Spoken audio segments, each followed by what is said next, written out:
asseyez-vous confortablement parce qu'on commence maintenant votre émission Point d'accord. Shalom et que Point d'accord commence.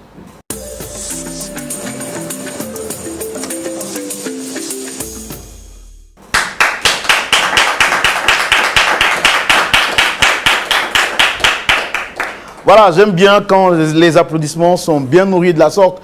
Cela témoigne que nous sommes très heureux, très contents de faire le travail que nous faisons, mais aussi d'apporter la joie dans vos cœurs et dans le cœur de toutes ces familles partout à travers le monde qui suivent ces histoires et surtout nos témoins qui viennent ici et qui repartent avec le sourire au travers des conseils que le pasteur Jean-Yves Tchoumou nous donne chaque semaine par rapport aux cas quand même difficiles.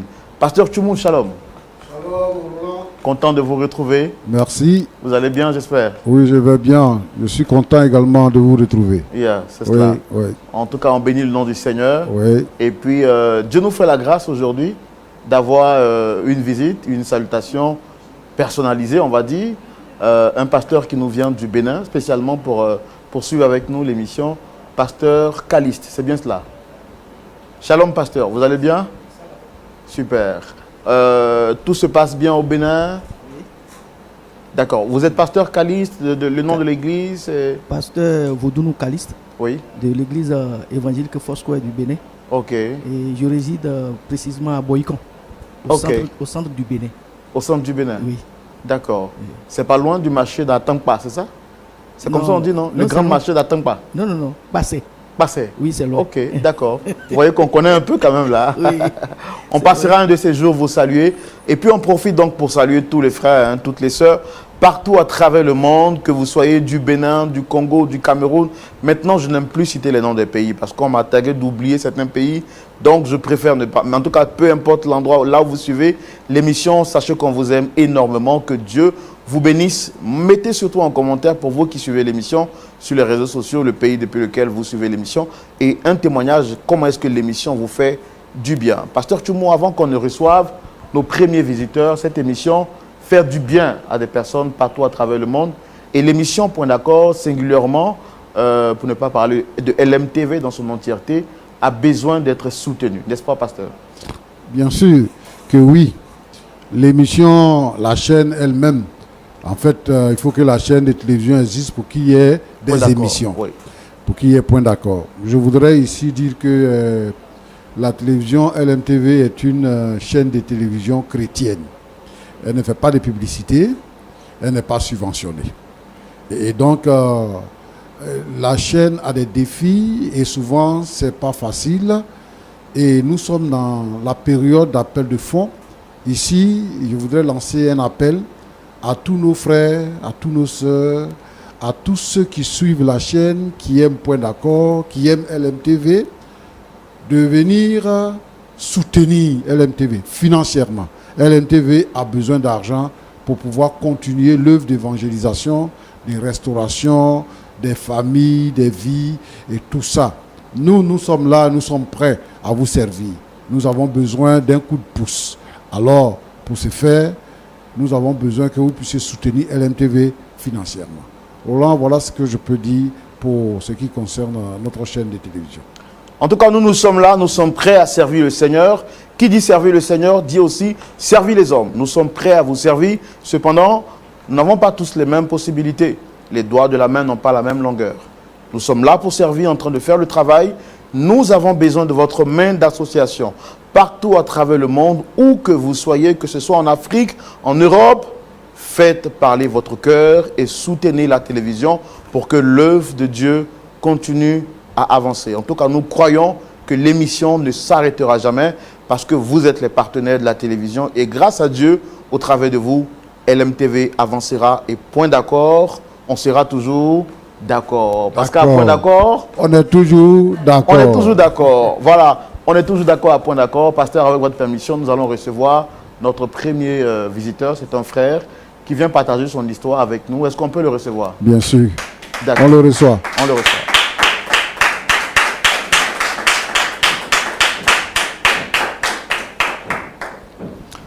Soyez les bienvenus, très cher monsieur. Merci. Vous allez bien? Oui, ça va. Alors, je rappelle que vous êtes monsieur Maxime Legrand. Vous êtes marié, père de 2 enfants, et vous exercez en tant que... Interprète. Interprète dans un cabinet. Dans un cabinet de la place. Voilà. Alors ici, vous êtes ici pas forcément pour apprécier la beauté du plateau, vous êtes ici parce que vous avez une histoire à partager avec nous. Quelle est cette histoire? Quel est le problème qui vous emmène ici? Pourquoi vous êtes ici?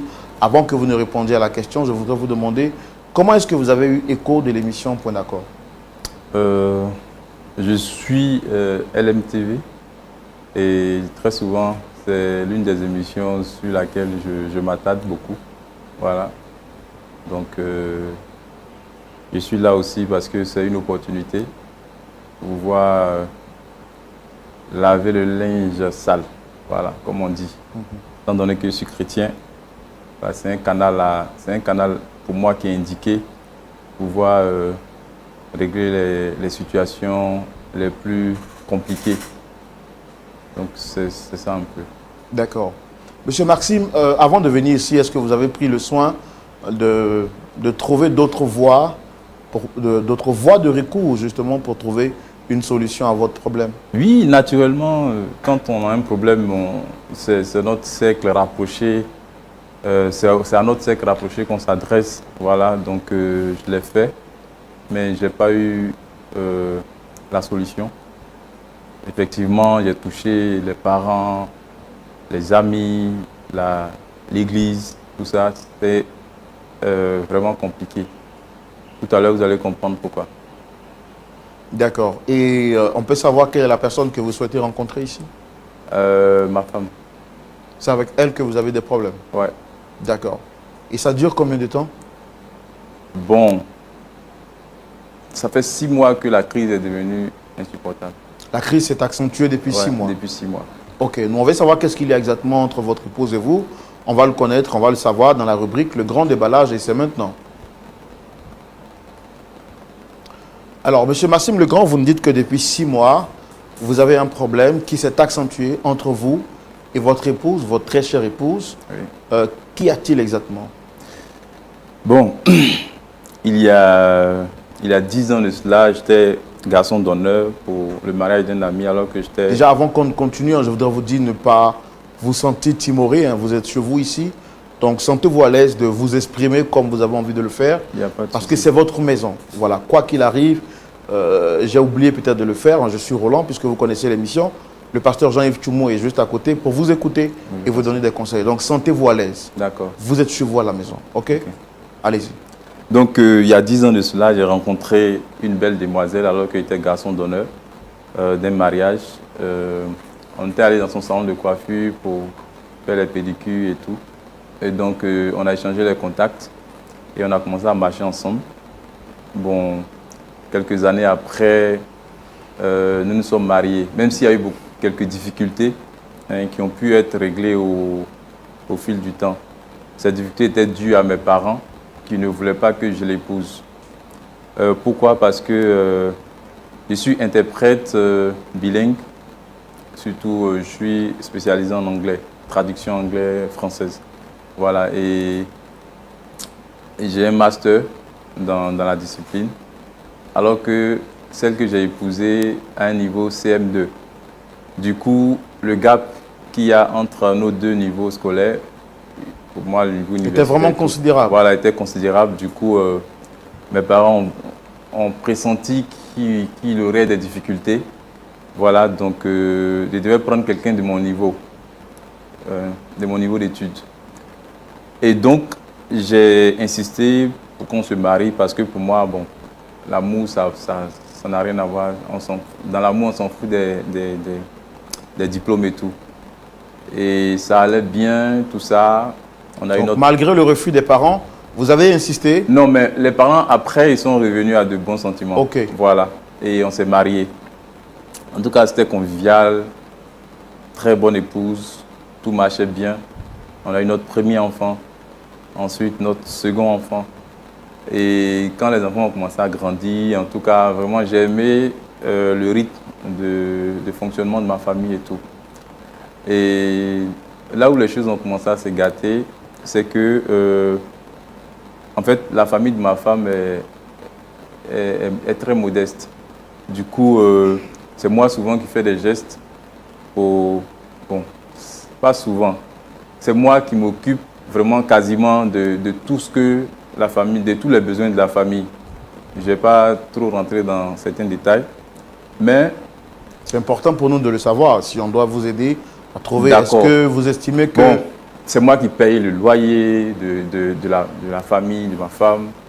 C'est moi qui fais la popote, les études de ses 2 petits frères, c'est moi qui gère. Et sa grande sœur qui est malade, c'est moi qui paie les médicaments. Vraiment, c'est moi qui fais pratiquement tout. Vous êtes un véritable soutien pour votre belle famille. Quand il y a un besoin matériel, financier et tout, on m'appelle et je gère. Mais étant salarié, vous savez, ce n'est pas toujours évident voilà, d'avoir des moyens pour pouvoir subvenir aux besoins et de ma famille et de la famille de ma femme. Vous les faisiez de votre propre gré, par amour, ou c'était par contrainte? Non, pas par contrainte. J'ai senti que bon, c'était nécessaire, donc je le faisais. Et étant donné que quand même, effectivement, dans la famille, il y a personne qui pouvait le faire, donc je le faisais. Le problème s'est posé quand nos enfants ont commencé à grandir, quand l'âge d'aller à l'école est arrivé et tout. Il fallait les scolariser. Du coup, pour leur avenir, pour leur garantir un avenir assez correct, on a ensemble décidé de les inscrire dans les écoles qui ont des programmes internationaux. Et donc, c'est comme ça que je suis allé les inscrire dans une école, mais la scolarité est très chère. Pas pour mon niveau, je peux payer, mais avec tout ce qu'il y a autour, ça devenait un peu difficile. Et il faut aussi préparer leur avenir. Voilà, le post-bac et tout et tout. Donc, il faut leur ouvrir un compte. Bon, ça devenait difficile de gérer tout ça.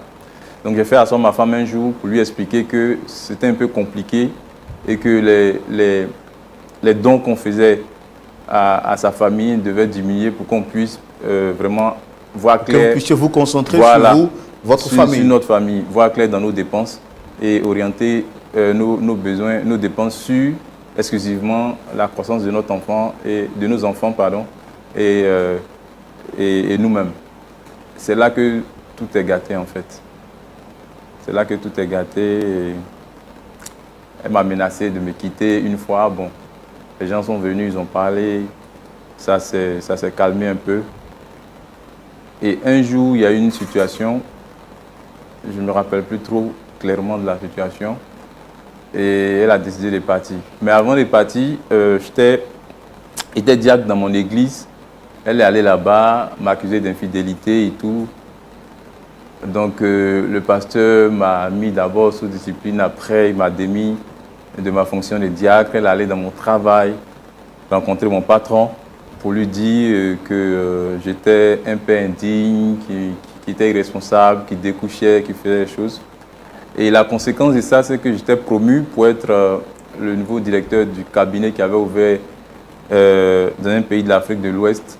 Voilà, et le patron a vu que c'était un peu bizarre. Si mon comportement est assez bizarre, il ne sait pas s'il me détache, qu'est-ce que ça va causer. Alors que jusque-là, lui et moi, nos relations étaient assez intéressantes, conviviales. Donc ça fait que j'ai pu la promotion, donc je suis resté. Mais là, le souci que j'ai, c'est que cette situation de séparation me met très mal à l'aise parce que mes enfants sont là, ils sont seuls. Je suis obligé de prendre quelqu'un pour s'occuper d'eux et tout. Et c'est vraiment compliqué. Donc, je viens sur ce plateau pour solliciter l'aide de cette émission afin de trouver une solution. Qu'est-ce qu'elle vous reproche exactement, votre épouse? Elle veut que je puisse garder le rythme, le même rythme. Non, moi je ne comprends pas. Essayez de m'expliquer clairement. C'est-à-dire, tout ce que je faisais pour sa famille ne doit pas être touché. C'est-à-dire, je dois faire ça. Tout ce qui est cité tout à l'heure et plus, je dois faire chaque fois qu'elle demande. Et ce n'est pas des petites sommes en tout cas. Et c'est la raison pour laquelle elle a quitté la maison? Oui, c'est ça. Et quand elle a quitté la maison, vous n'avez pas tenté d'échanger avec elle pour qu'elle revienne? Elle ne prend plus mes appels et quand je passe par d'autres personnes, si c'est ce problème, elle n'écoute pas. Et votre femme, qu'est-ce qu'elle fait comme activité?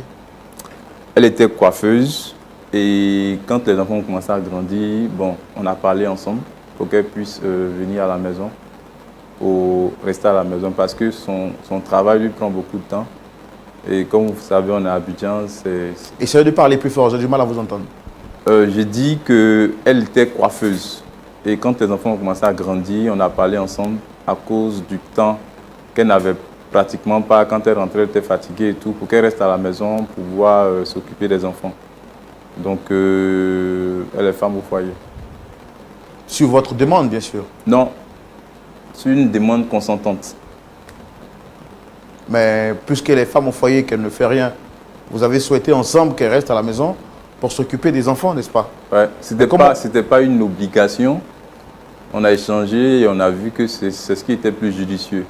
Et elle-même pour son état de santé, parce que vraiment un salon de coiffure, ça l'épuisait beaucoup. Voilà, ça l'épuisait. Mais comment comprenez-vous sa situation, en fait, sa posture? Puisque pour elle, c'est parce qu'elle ne travaille pas qu'elle vous demande de vous occuper de sa famille. J'ai dit, depuis qu'on s'est rencontrés, c'est moi qui m'occupe de sa famille. C'est pas... Depuis qu'on s'est rencontrés, elle travaillait. Mais c'est moi qui m'occupais de sa famille. Et là, aujourd'hui, parce que vous souhaitez réduire vos dépenses... Pour me concentrer sur exclusivement la croissance de nos enfants. Elle ne l'a pas accepté. D'accord. Merci. Pasteur Tchoumou, Oui. voici l'histoire. Vous la comprenez? Oui, bien. Alors, monsieur Maxime Legrand, venu sur ce plateau, nous fait comprendre qu'il a rencontré une belle jeune dame depuis sa tendre jeunesse, avec qui il a grandi. Par amour pour elle, il s'est marié avec elle. Lui ayant un niveau supérieur, master, et la jeune dame en question en tant que titulaire d'un CP, c'est ça? Vous avez dit, c'est ça? Niveau CM2. Niveau CM2. Donc, il décide de rester avec elle quand même, quand bien même les parents s'y sont opposés. Mais aujourd'hui, la femme ne travaille pas, ne fait pas grand-chose, et elle oblige son mari à prendre soin d'elle, mais également de sa famille. Ce qu'il faisait au départ. Mais aujourd'hui, il estime que, vu que les enfants grandissent, il faut qu'ensemble, ils se concentrent sur l'éducation de leurs enfants. Sa femme lui dit, pas question, si tu ne peux pas t'occuper et de mes parents et de moi-même, c'est que tu n'es pas digne de moi. Et donc, elle quitte la maison, et ça fait 6 mois maintenant qu'elle a quitté la maison, abandonnant ses enfants et son époux. Il vient donc sur le plateau plaider notre soutien pour qu'on l'aide à retrouver le sourire et justement faire entendre raison à son épouse. On peut la faire venir? Bien sûr. D'accord. Public, merci de recevoir l'épouse de notre frère, M. Maxime Legrand. On la reçoit sous vos applaudissements.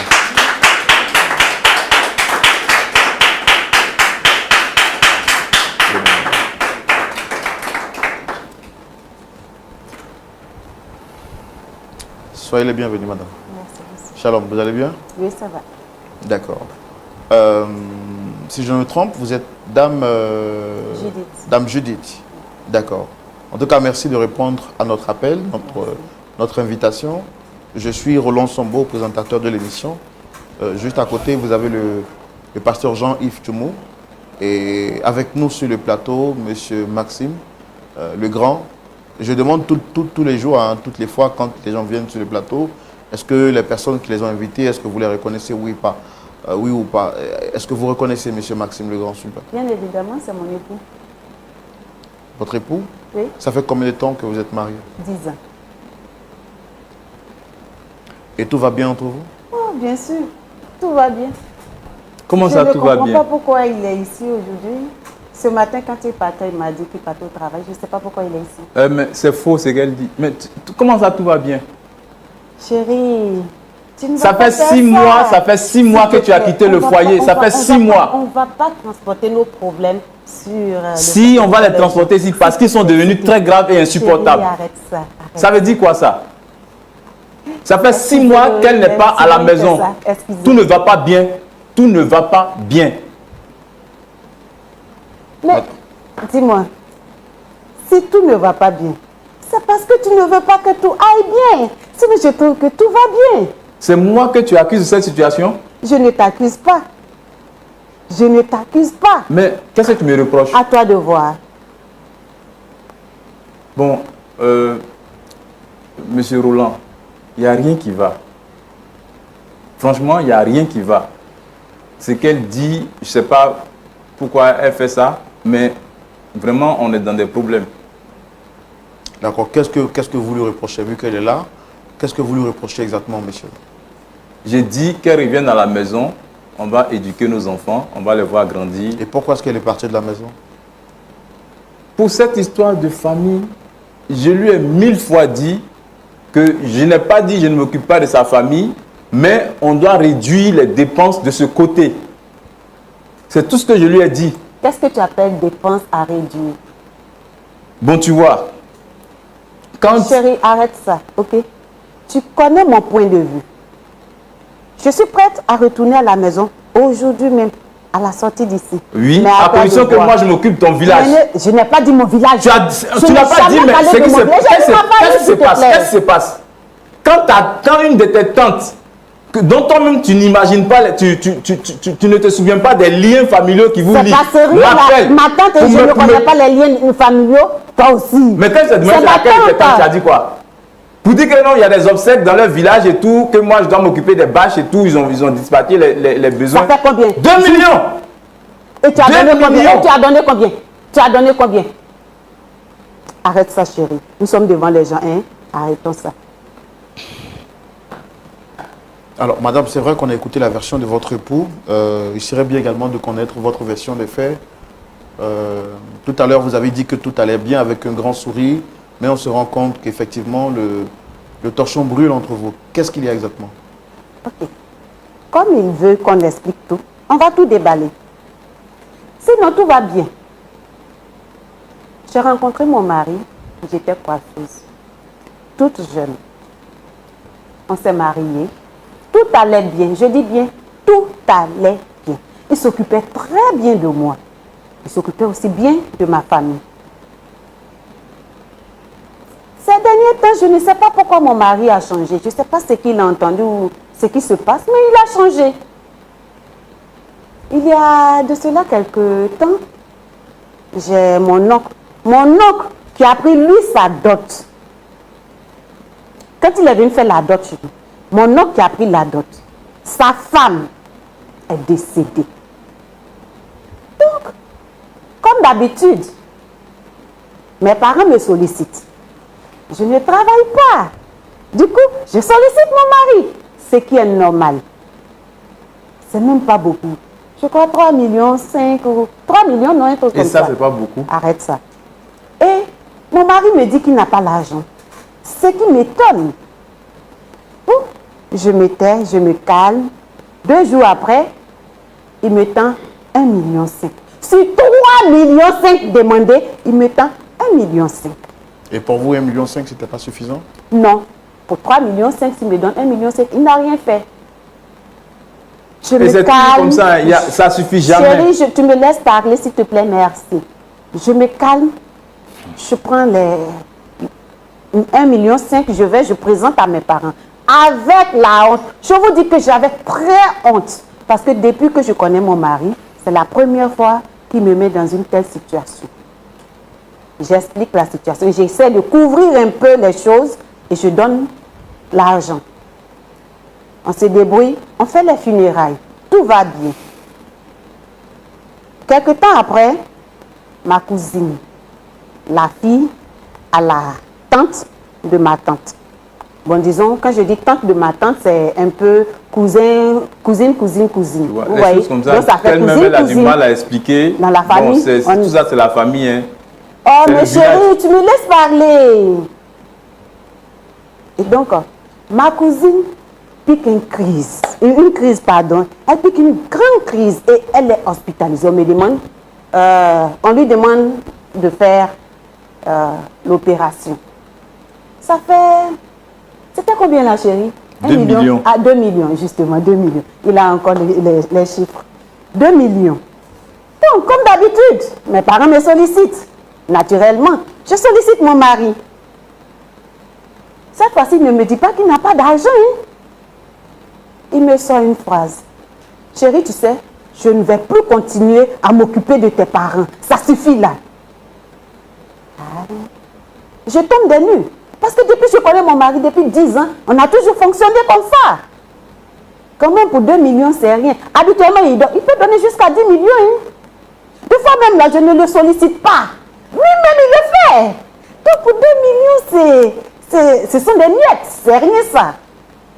Étonnée, chérie, mais qu'est-ce qui se passe? Est-ce que je t'ai fait quelque chose? Je me dis, bon, peut-être qu'il s'est passé un truc entre nous, il n'a pas aimé. Il dit non. Lui, il veut se concentrer sur l'avenir des enfants. Mais attends, le compte est fourni, le compte est garni. On n'a pas de problème. Et tenez-vous bien, mon mari n'a pas donné un rond jusqu'à ce que ma cousine décède. Ma cousine est décédée. Fâchée, je reste dans mon coin. Il m'appelle, il veut causer, je dis non. Donc je lui ai dit simplement, dans le calme même, pas de bruit, pas de problème. Chérie, moi je rentre en famille. Tu sais que je ne travaille pas. Mes parents ne sont pas aisés. Mon papa est souffrant, il est à la retraite et tout ça. Vraiment, les choses ne vont pas bien. Bon, tu ne veux plus m'aider, tu ne veux plus gérer ma famille. C'est comme la pluie qui tombe dans la mer.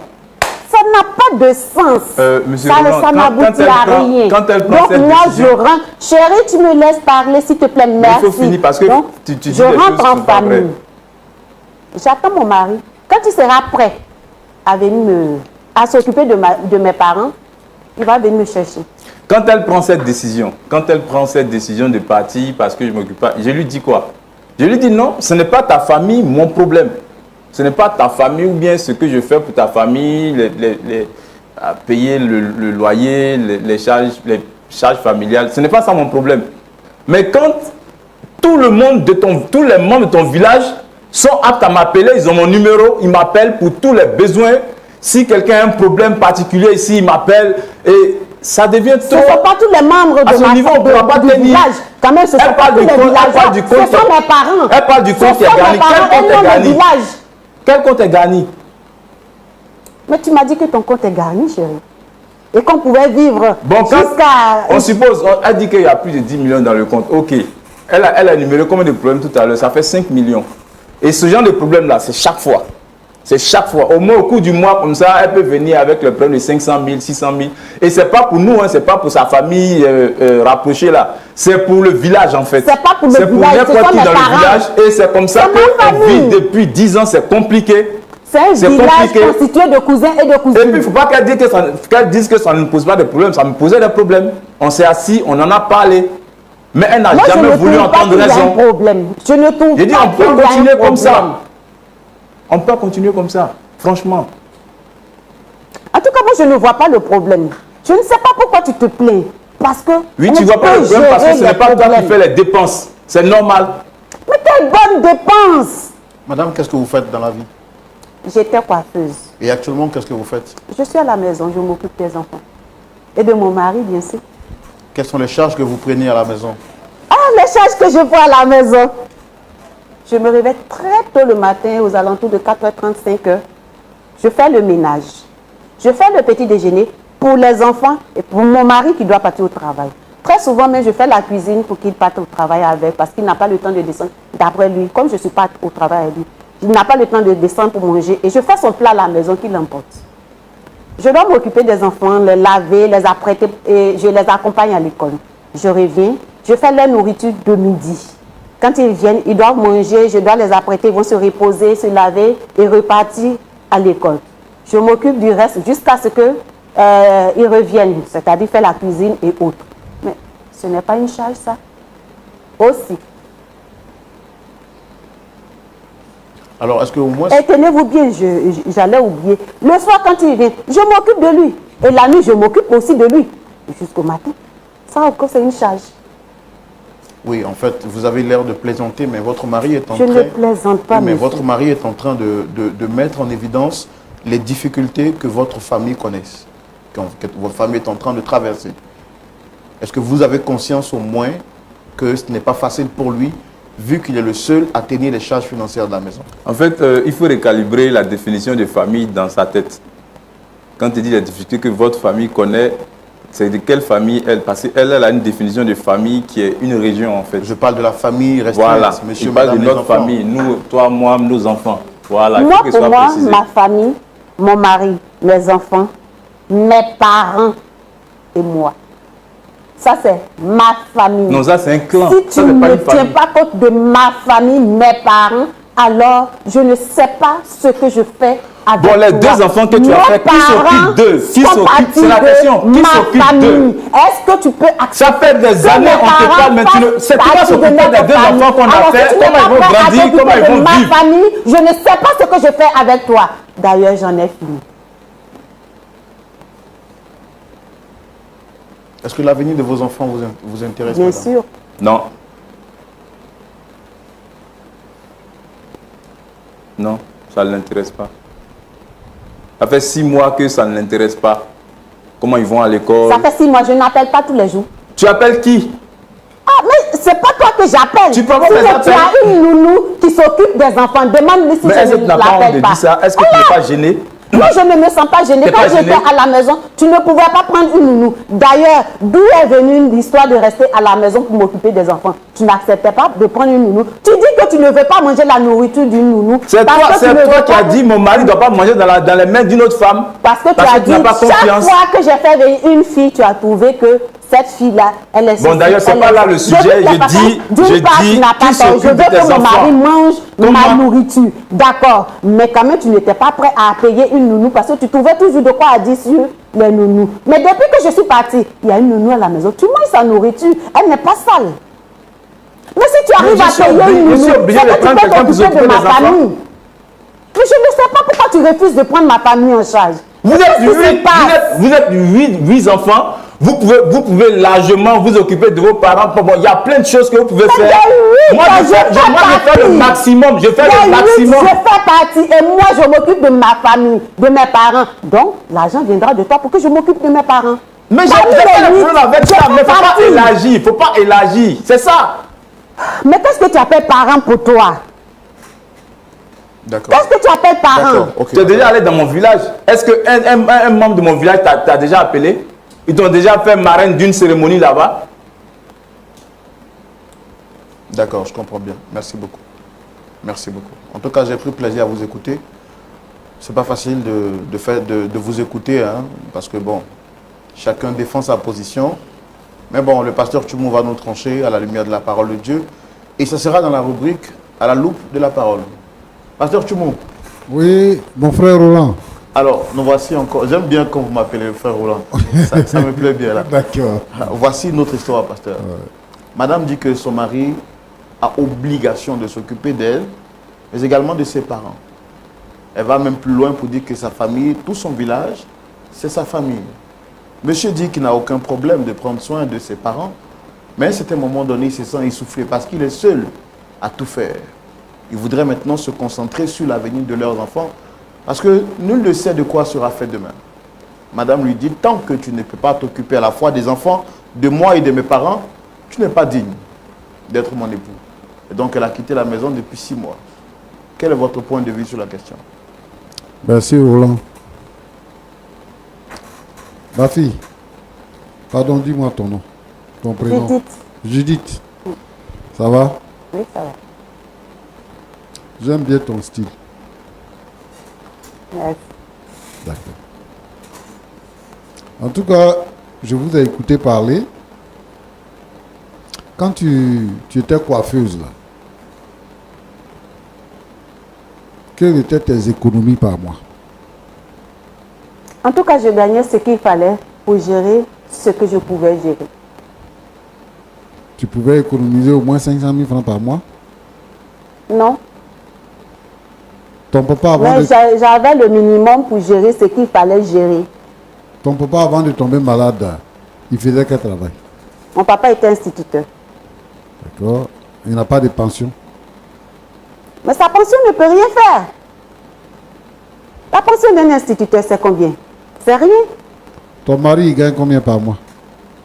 Chérie, tu gagnes combien par mois? Non, je ne vais pas parler de ça. Parce que il a suffisamment d'argent pour gérer toutes nos charges.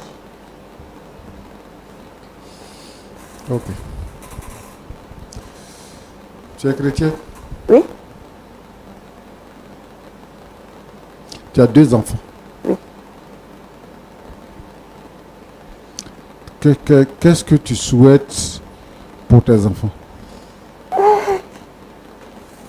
Mon garçon Oh, celui-là, c'est un grand entrepreneur. Sera un peu comme Jean-Louis Billon et autres, les grands entrepreneurs du pays. Et ma petite fille que j'adore bien, oh, celle-là, je l'aime bien, elle sera, je la vois dans la peau d'une ministre. D'abord, comment je te regarde, tu ne ressembles pas à une fille qui a une éducation chrétienne. Ça, c'est un. Des deux, je pense que tu es un peu effronté. Donc, pour toi, tu quittes ta maison parce que ton mari s'occupa de tous tes parents. Tu ne demandes pas petit argent, hein? 3,5 millions, 2 millions, et tu ne connais même pas ce que ton mari gagne. Ton mari n'est pas président de la République, il n'a pas un budget de fonctionnement, il a un salaire. Il n'est pas chef d'entreprise, comme tu le dis. C'est un homme qui a sa petite place dans la vie pour vivre tranquillement avec sa petite famille. Et toi, au lieu de contribuer à ce que ton mari ait des économies. Mais parce que je contribue à ma manière. Pour que ton mari ait des économies, pour que vous ayez une vie stable, toi, tu contribues à le ruiner. Non, je ne le ruine pas, je l'aide. Oui, tu l'aides en dépensant l'argent. C'est ça? En dépensant l'argent, c'est ça qui est aider quelqu'un. Toi, tu te comportes comme une fille de rue. Tu ne te comportes pas comme une femme mariée. Pourquoi? Pourquoi tu peux faire ça? Comment tu peux demander à ton mari de t'occuper de la tante, de l'enfant de la tante de ta tante? Quand tu dis ça, ça sonne comme dans ton oreille. Mais elle est en train de mourir. C'est un être humain. Je ne veux pas ça. Ça, je ne veux pas. Tu as compris? Mais tu as la tête en l'air. Si tu veux vraiment te marier, si tu veux vraiment t'occuper de tes enfants, si tu veux que ton mari s'occupe de ton père et de ta mère, il faut te limiter à ça. Pour que, au moins, vous ayez un avenir. Pour que tes enfants aient un avenir. Pasteur, votre vérité n'est pas forcément ma réalité. Mais je veux dire quoi? Je veux dire que ton mari, là, ce n'est pas une banque. Par contre, il peut au moins s'occuper de c'est pas une ONG. Ton mari, c'est un homme. C'est un homme qui gagne son petit salaire. Et il est obligé de faire des efforts au-dessus de lui-même. Vous vivez au-dessus de vos propres moyens. Et donc, il t'appelle pour te dire qu'on a fonctionné comme ça jusqu'à... Mais aujourd'hui, là, on ne peut plus. Et ça, tu ne veux pas écouter. Pour ça, tu quittes le foyer, tu t'en vas. Tu abandonnes ton mari, tu abandonnes tes enfants.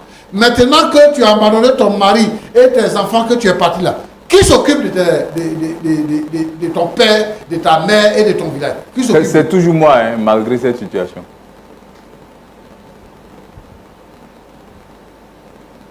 Judith, moi je pense que tu as un problème. Je pense que tu as un problème. Hein. C'est-à-dire que tu te comportes, comme on dit ici en Côte d'Ivoire, là, tu te comportes comme une kisa.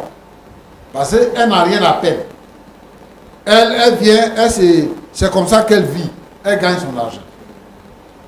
Mais pendant que ton mari est vivant et qu'il peut encore gagner de l'argent, si toi-même, tu ne prends pas la peine de voir ce que tu peux faire avec ton mari pour économiser, pour avoir des réalisations, tu seras perdante. Tu penses que si nous avons déjà des réalisations de l'économie. Tu penses que si ton mari là, il meurt, il y a quelqu'un qui va s'occuper de toi? Tu penses qu'il y a quelqu'un qui va s'occuper de toi? La famille existe et puis toi tu es né dedans. Et puis toi-même là, coiffure là on connaît. Quand les femmes qui font coiffure on connaît, elles gagnent combien? Moi je pensais que tu allais dire à ton mari, fais 2, 3, 4 salons de coiffure où tu vas mettre des gérants et puis les gens vont gérer les salons de coiffure pour que ça puisse vous rapporter. Dis à ton mari, achète des taxis, fais ceci et cela, achète des terrains, fais ceci et cela. Moi, je pensais que... Parce que nous avons des terrains. Madame, pouvez-vous calmer, madame? Je suis calme. Je suis calme. On ne va pas vous permettre de manquer de respect au pasteur. Pouvez-vous vous calmer, s'il vous plaît? Je suis calme. Désolé. Mais tout ça, c'est pas ton problème. Ton mari n'a qu'à s'occuper de tes parents, est-ce qu'en réalité, quand ton mari donne l'argent à tes parents, tu vas donner? Parce que ce n'est pas petit argent. 3,5 millions. Et tu trouves que ton mari t'a foutu la honte parce qu'il t'a donné 1,5 million pour donner à tes parents. Mamie, dans le pays où on est là, ça existe. Moi, je ne te crois pas. Il faut changer ta façon de faire. Je suis à l'aise de parler avec toi parce que tu dis que tu es chrétienne. Chez nous, à l'église, les femmes ne se comportent pas comme ça. La Bible demande aux femmes d'être vertueuses. Où est ta vertu? Et les chrétiens dépendent de Dieu. Ils s'attendent à la volonté de Dieu. Ils demandent à Dieu pour que Dieu leur donne. Et toi, tu t'attends à qui? Non, non, non. Soyons sérieux quand même. Et tu t'assois là, tu fais comme si je ne sais pas quoi. Moi, je pense que tu as besoin d'un psychologue. Parce que cette façon-là, moi, je n'ai jamais vu ça.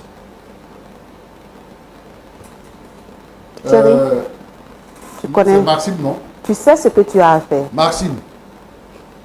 Oui, pasteur. Bon, moi, je veux te dire quelque chose. C'est vrai, hein? On est chrétien. Et qu'il y a des choses qui peuvent choquer les gens, si on dit ça. Mais à toi, je vais dire. Tes parents, là, ils t'ont prévenu. Ici, là, dans le pays, là, on a entendu des chanteurs dire des choses, et puis ça a pris forme. Ils ont dit que, quand tu es avec madame, là, si tu payes la facture de l'électricité, elle paye la facture de l'eau. Toi, tu te joues les dangereux. C'est-à-dire que tu te montres comme quelqu'un qui est capable de tout. C'est monsieur qui dépense 1 million, 2 millions, 5 millions, 10 millions. Elle dit que même tu allais jusqu'à dépenser 10 millions. Mais quand tu as semé quelque chose là, ça va germer. C'est pour ça que quand vous commencez votre vie, il faut poser les bases. Tu as donné l'impression, tu as dit à ta femme que tu as les moyens. Et que toi là, quel que soit ce qui va venir là, toi tu es prêt. Mais justement, donc maintenant que tu ne peux plus faire là, elle ne te croit pas. Elle ne te croit pas. C'est toi qui es à l'origine de ça. Si tu dis que tu es garçon, que tu peux faire, il faut assumer. Il faut assumer. Tu ne peux plus assumer. Une femme même que tu as épousée, son caractère au-dessus de ton caractère. Elle s'assoit sur ta tête pour manger. Mais réfléchissez un peu, vous les jeunes là. Quand vous voulez faire les choses, réfléchissez un peu. Quand vous voulez vous marier là, il faut prier. Il ne faut pas prendre une panthère pour la déposer chez toi à la maison et puis on va te créer tous les problèmes de la vie. Toi, tu as père, tu as mère aussi. Et c'est toi, tous les jours, tu vas soulever les millions. Ça dit que tu travailles à la fin du mois, tu prends tout ton argent, tu t'en de déposer ça dans le village de ta femme. Ton père qui a payé tes études là, tu fais quoi pour lui? Ta mère qui s'est occupée de toi là, tu fais quoi pour elle? Vraiment, quand vous commencez votre vie là, il faut être raisonnable. Et puis, nous, à l'église, on a le temps, lorsqu'on va se marier, là, on a le temps de faire les fiançailles pour savoir à qui on va se marier. Tu voulais lui faire plaisir, non? C'est plaisir là qui est là. C'est plaisir que tu voulais lui faire. C'est ça qui est là. Roland, pasteur, je voudrais interpeller ici les couples chrétiens. Les couples chrétiens doivent s'organiser. Il y a des choses, quand on dit, les gens pensent que c'est exagéré. Mais quand tu travailles,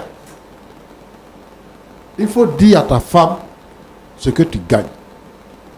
Les gens qui ne veulent pas dire leur salaire, qui ne montrent pas leur salaire à leur épouse là, c'est parce qu'ils ont d'autres femmes dehors. Donc, si l'argent a diminué, la femme va savoir. C'est pour ça qu'il ne dit pas son salaire. Mais pourquoi tu ne dis pas ton salaire? Dis ton salaire, montre ton salaire. Nous autres là, quand on gagne l'argent, on vient, on donne. C'est elle-même qui gère. Comme ça, quand il y a problème, elle sait comment faire. Mais vous ne dites pas vos salaires à vos épouses. Donc, elle croit que vous avez l'argent jusqu'à fatiguer. Mais vos parents même quittent au village, ils viennent parce qu'ils pensent que vous êtes plus payé que le président de la République. C'est eux qui ont venu commander la maison parce que les frères ont l'argent. Moi, je vais demander aux sœurs en crise qui se marient de savoir raison garder, de respecter leurs maris et de comprendre que lorsque on se marie, c'est pour construire notre propre avenir. Il y a des gens qui se sont... Il y a des gens, certains de nos parents là, ils se sont occupés des enfants de leurs frères. Ils ont négligé leurs propres enfants. Ils se sont occupés des enfants de leurs frères. Et puis les enfants ont grandi. Ils sont devenus quelqu'un dans la vie. Eux-mêmes là, leurs enfants ne sont rien devenus. Les enfants dont ils se sont occupés là, ne les regardent plus, ils regardent leurs parents. Et ces enfants sont là, ils sont malheureux.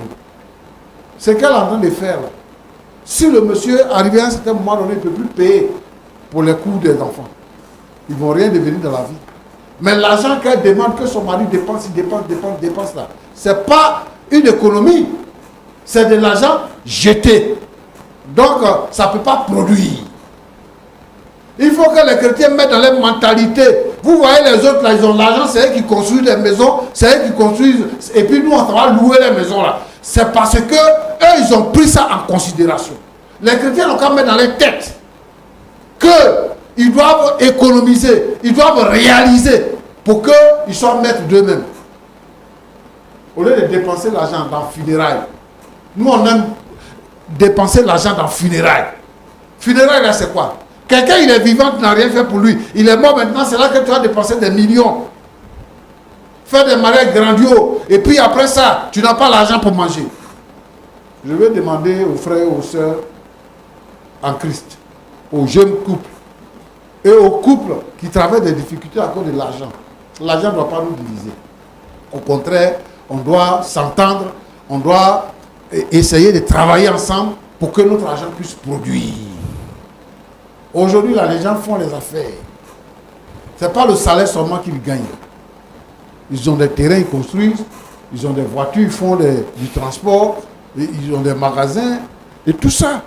Et ça produit, ça permet de développer la famille et de développer l'œuvre de Dieu. Et nous, on a besoin d'argent, et vous prenez l'argent pour jeter. Donc, moi, je vais demander à ma fille, vraiment, de repenser la situation. Elle n'a qu'à repenser la situation. Elle n'a qu'à considérer que ce n'est pas parce que le monsieur ne l'aime pas. Ton mari, là, il t'aime. S'il est venu ici, là, c'est parce qu'il t'aime. Mais il veut que tu comprennes que ses moyens ne suffisent plus pour faire ce que tu demandes. Il peut faire de son mieux. Et c'est lui, la personne qui doit l'aider là, c'est toi. Il peut faire de son mieux. Ah, mon mari, moi, voilà. Il faut expliquer à tes parents que mon mari, il n'a plus l'argent comme avant. Il ne peut plus s'occuper de nous comme il le faisait avant. Donc, ce que tu as là, on ne peut pas te condamner, on ne peut pas te mettre en prison pour ça. On ne peut pas te tuer pour ça. Parce que tu ne donnes plus beaucoup d'argent. Merci. Merci. Donc, moi, ce que je vais te dire, c'est que ce que tu as pris comme décision, ce n'est pas une mauvaise décision. Le fait de dire que on ne peut plus continuer comme ça, ce n'est pas une mauvaise décision. Mais tu connais ta femme. Donc, quand tu vis avec quelqu'un que tu la connais, il faut savoir comment tu parles avec elle. Parce que, pour qu'elle ne travaille plus là, tu dis que vous vous êtes assis et vous avez parlé. Maintenant, elle dit que toi, quand elle t'a dit qu'elle voulait l'argent, là, 2 millions, là, quand elle t'a dit qu'elle voulait ça, tu n'as rien dit. Et quand vous avez eu l'occasion de parler de ça, tu dis, on ne peut pas continuer comme ça. Fais-la en soi parce que tu la connais. Et puis dis-lui que, vraiment, pourtant, on ne peut plus faire comme ça. Même si elle te demande l'argent, que cet argent-là, tu ne peux pas lui donner, c'est que tu peux lui donner. Il faut lui expliquer pourquoi. Sinon, ce n'est pas bien que ta femme soit en famille. Toi-même, tu dis qu'elle est partie en famille, mais toujours tu t'occupes d'elle. Tu t'occupes de sa famille. Voilà. Donc, moi, je veux que vous puissiez régler ça. Voilà. Ma fille, il faut comprendre ton mari. C'est parce que vraiment les moyens sont limités. Ce n'est pas parce qu'il ne veut pas faire. Ce n'est pas parce qu'il ne t'aime plus. Ce n'est pas parce que vous êtes arrivé à un certain niveau que lui, il ne veut plus aller. Mais à cause des enfants, il ne peut plus faire ce qu'il faisait avant. Que Dieu vous bénisse. Amen. Amen. Merci beaucoup, Pasteur Tchoumou. Merci pour ces sages conseils. Nous sommes pratiquement à la fin de notre entretien. Ce que je voudrais relever également sur ce plateau, avant de donner la parole à Dame Judith, vous savez, le travail que nous faisons est un travail difficile. Il n'y a aucun de ceux qui viennent ici, personne ne paye. On vous reçoit parce qu'on veut vous aider. Et quand quelqu'un, vous tendez la main à une personne que la personne vous reçoit, ayez quand même la gentillesse de bien vous comporter. On ne va pas accepter que vous veniez. On ne va pas accepter que vous veniez sur le plateau et que vous vous mettiez à échanger, à dialoguer avec le pasteur Tchoumou. Il a l'âge d'être notre père, ce n'est pas notre camarade. Et ça, je le dis à l'endroit de Dame Judith. Plus jamais j'accepterai sur ce plateau que quelqu'un essaie de lui manquer de respect. Il faut qu'on soit vraiment clair. Pour tous ceux qui veulent passer sur le plateau.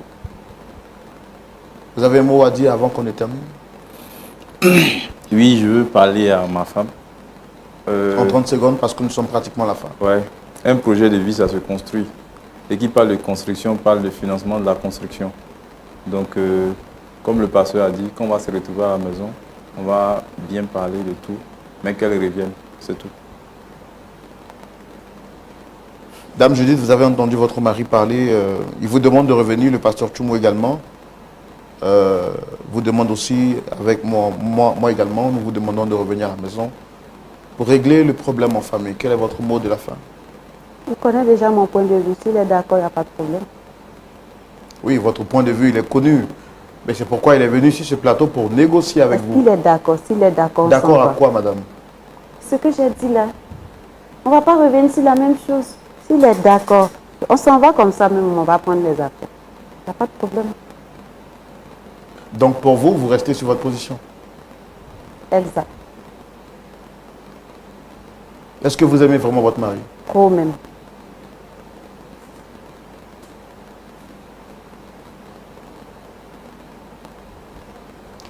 Pasteur Tchoumou, à l'impossible, nul n'est tenu. On a fait tout ce qu'on pouvait. Dame Judith dit que pour elle, avant de retourner à la maison, il faut que son mari accepte toutes ces conditions, sans négociation aucune. Bon, on a fait ce qu'on pouvait. Vous avez parlé comme un père parle à ses enfants, comme un pasteur parle à des fidèles. Et bon, elle reste sur sa position. On ne peut que respecter leur choix. Mais tout de même, est-ce qu'on peut prier pour eux avant qu'ils ne partent?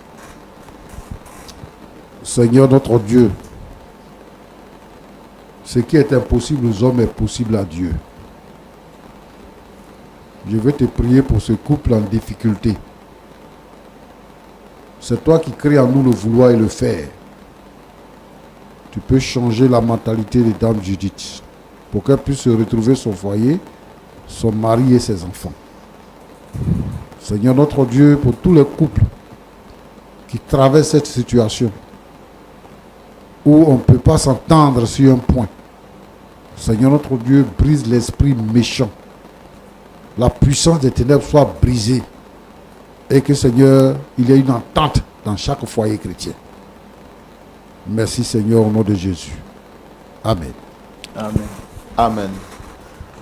Merci à vous très chers amis téléspectateurs de Lumière du Monde Télévision. Pasteur depuis le Bénin, merci d'être venu également. Merci au pasteur Tchoumou, merci à vous aussi d'être venu sur le plateau. Merci. On prie que le Seigneur vous aide à vraiment continuer dans sa foi et dans sa présence. On ne va pas vous abandonner, on sera avec vous, on vous suivra en privé. Et nous savons que par la grâce de Dieu, un point d'accord final sera trouvé. À vous toutes et à vous tous, comme je l'ai dit tout à l'heure, merci d'être restés fidèles jusqu'à la fin de ce numéro. Avant de vous laisser et vous dire au revoir, je voudrais vous rappeler que la période de collecte de fonds de Lumière du Monde Télévision a débuté depuis un certain moment. Nous avons besoin de votre main d'association. Vous pouvez être partenaire à cette chaîne qui vous apporte la vie de Christ chez vous.